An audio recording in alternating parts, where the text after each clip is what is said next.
There's this old scientist dude, and his life's work is to work with insects and to prove to all his colleagues that there's such a thing as a hive mind for insects.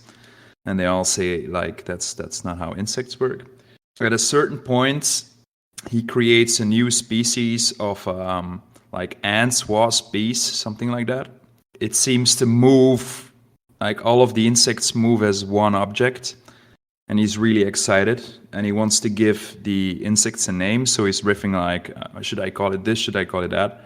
And suddenly the swarm of insects starts pulsating and says, I think my name is Carl.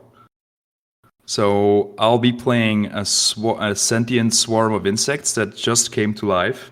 They're really confused about what they are and what their purpose is in life and what their function is. And it actually looks passable as a human.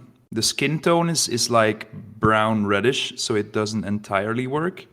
Like it's passable for this is one being and not, because that's kind of a big fear of his, that he doesn't want to be seen as a swarm of bees, basically. He wants to be seen as a person. Every teenager's biggest fear is being seen as a swarm of bees, right? Yeah, obviously. So in costume, so his costume is basically that he takes his clothes off, because when he's trying to be a human, he's got like jeans and a lumberjack shirt, because that's what he watches a lot of daytime TV, and that's basically what like your most average human looks like. So that's what he tries to look like. But then when it comes to being a hero, he actually just takes off his clothes and turns into more of an amorphous, blobby humanoid shape, like less attention to trying to be human. I can turn into like an intangible cloud, which basically just means that the swarm separates a little bit. So when the insects go farther away than like a few centimeters from each other, they start to lose the hive mind and the intelligence. So the intelligence is always pretty local in one area, but they can swarm out and form a cloud of bees, basically, at which point things would go right through it.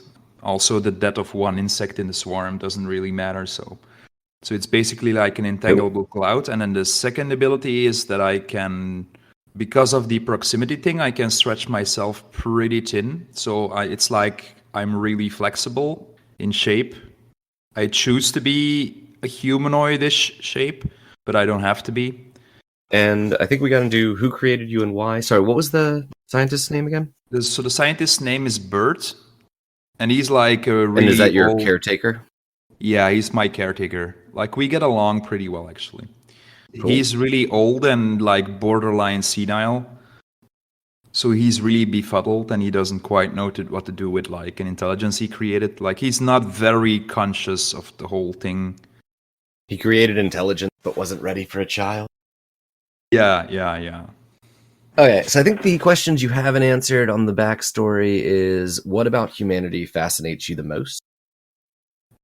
Basically just the human condition. Like, how do humans not freak out constantly about being alive? Because for me, that's still a bit of an issue, right? Yeah, I guess like the mundane aspect of life. Like, I don't understand why humans enjoy going to a diner and eating when there's plenty of food elsewhere. Like, that's not the most convenient way to eat food. Stuff Why don't like you that. just disperse into these trees?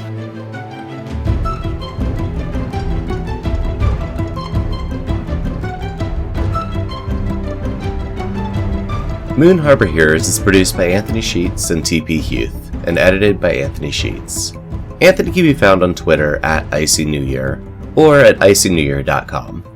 T is the host of Incubator on Air, a new play podcast available on iTunes, Stitcher, Spotify, and Google Play.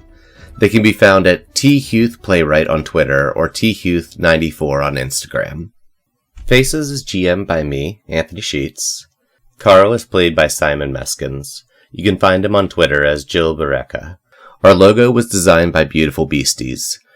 She can be found on Instagram at beastly.doodles or at patreon.com/beautifulbeasties.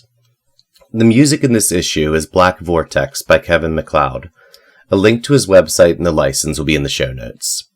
If you want to get a hold of us, email us at moonharborheroes@gmail.com or find us on Twitter at moonharborcast. We're also on Instagram at moonharborheroes. If you enjoyed this issue, please leave us a review on iTunes and tell a friend. Word of mouth and 5-star reviews are really the best way for us to keep bringing these stories to more people. And thanks for helping us save the world. We'll see you next issue.